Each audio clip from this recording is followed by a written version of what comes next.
В правах не говорит, с ними разговаривать не было возможности, абсолютно. То есть нас держали 5 часов, я только заикнулся, что мне нужно позвонить адвокату. И мне сказали, мы сейчас объясним твои права, 3 удара за тысячу. Вот и все. Ну, примерно так со всеми беседами велась. И кто-то не понравился, по ногой пошевелил, по-разному. Истории жутких с других РУВД, ну, там по-разному зверства были. Людям присваивали номера, красили голову краской, ножом стригали волосы и так далее. Или пытали электрошокерами. И все, что там происходило, это была сплошная пытка. Ну, то есть, как бы, стяжки за спиной, люди не могли просто подвинуться. Когда мы сняли, никто не мог просто адекватно себя чувствовать. Что еще? Здесь мы пробыли...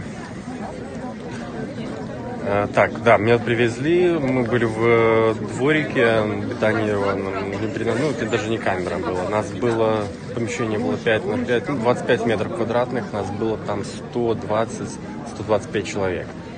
То есть, мы стояли, там было тяжело даже стоять, там, видишь, все требовали воду, воду, туалет. Один человек там этим всем занимался, разрывался. У нас таких камер было 5. Даже не камер, но вот этих двориков. Вот. И в итоге нам ни воды. А когда ее дали, это было по 3 глотка. Мы раздавали, бутылки передавали. В туалет тоже нас не пускали. Пустили на первый раз уже на вторые сутки к 4 часам ночи. Вот. Ночевали мы опять на этом бетонном полу. 55 человек примерно отпустили без, в ту же ночь. У кого были там, административные, условно, ПГИ, либо по линии военкомата. Вот. Те, кто был из каких-то военных частей, не действующие, мы задерживали как протестантов, к ним было особое отношение, их там избивали. Вот. У кого-то находили какие-то подручные средства, их помечали, и где бы они ни находились, их сразу давайте сюда и их избивали. Вот. Людей, сегодня, ребята, которые были в камере, у них просто ноги были как барабаны, то есть настолько огромные гематомы. Причем, что большинство попали просто под хапон. Даже если бы они где-то и засветились, просто там, где не было абсолютно никаких скоплений. Нас тоже задерживали, то есть 3 человека нас было, одного отпустили сразу, вот, и нам уже приписывали массовые мероприятия, которые мы не согласовались с Минюстом каким-то образом. Российские блогеры, да, за иллюзии. Он мне рассказывал, что где я не был, 20 точек горячие, причем в Ливане, там, в Турции. Более жесткого, большего беспредела он нигде не видел. Надеюсь, жаль, что у него никаких медиаматериалов нет вообще, то есть, не успел вообще ничего сделать. Но впечатление, я думаю, скоро свои пишет подробно. Его сегодня депортировали. По крайней мере, сегодня из камеры его забрали. Так, как его звали? Антон, я не помню его фамилию. Антон, канал «За иллюзии», миллионник. Вот. Говорили, что заставляли петь гимн. Да, людей привозили, заставляли петь гимн. Это в автозаках, кто там сбивались, их избивали. Вчера, опять же, зверски избивали людей, привозили человека, заставляли кричать «Мы любим ОМОН». Вот.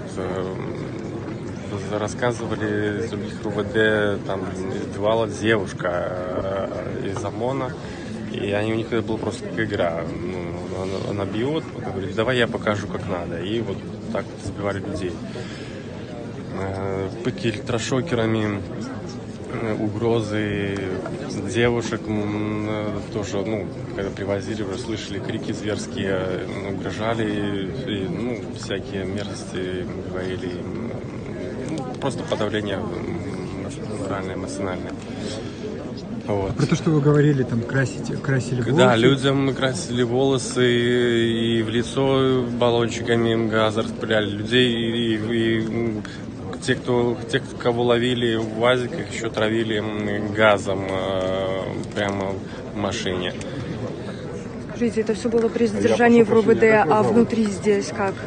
Здесь, скажем так, самое тяжелое было это именно в РУВД, потому что, все кинули просто на пол, никого в здании не держали, либо на бетон, на пол, либо на землю. И в таком положении, со стяжками на руках, то есть, первые там пару часов никто даже речи не было, чтобы просто хотя бы эти стяжки ослабить. Потом какие-то пошли поблажки. Ребятам некоторые рассказывают, что под утро уже, утром они уже им разрешили их в любом положении. У нас все было намного строже, то есть никто никому не разрешал шевелиться.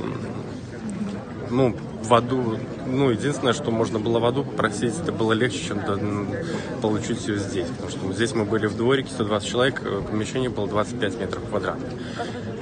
Евгений, и когда вас задержали? в понедельник меня задержали,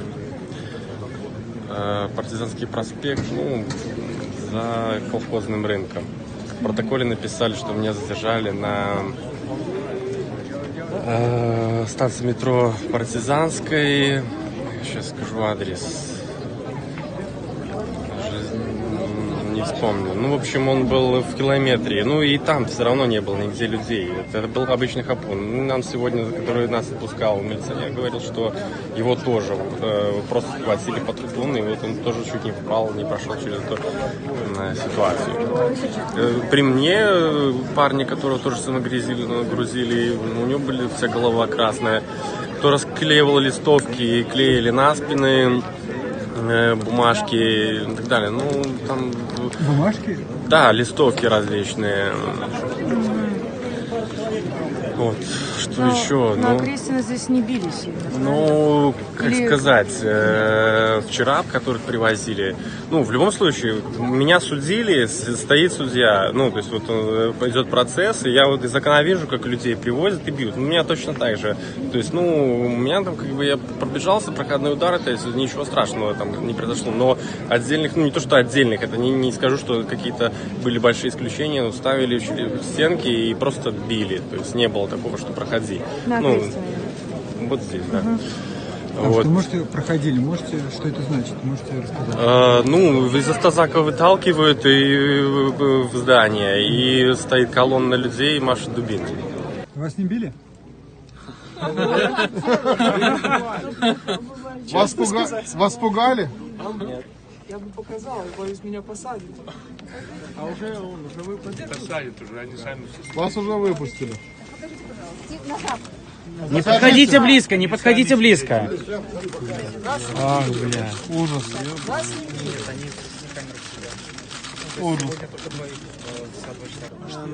Этой ночью заставили подписать протоколы, написанные, собственно, сотрудниками РУВД.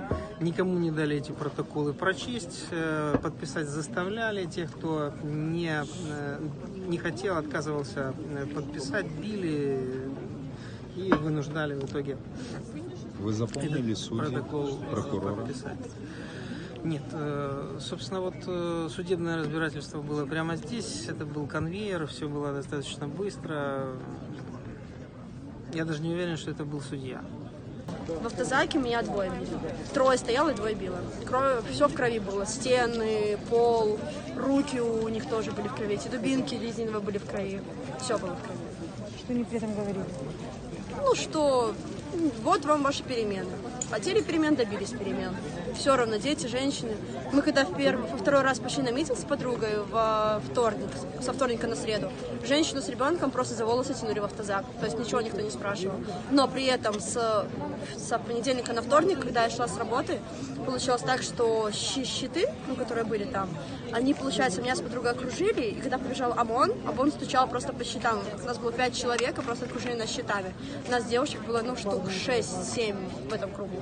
Это было страшно, честно скажу. Я никогда еще так не боялась ходить по городу, в котором родилась. 18 лет я тут живу и первый раз такое вижу.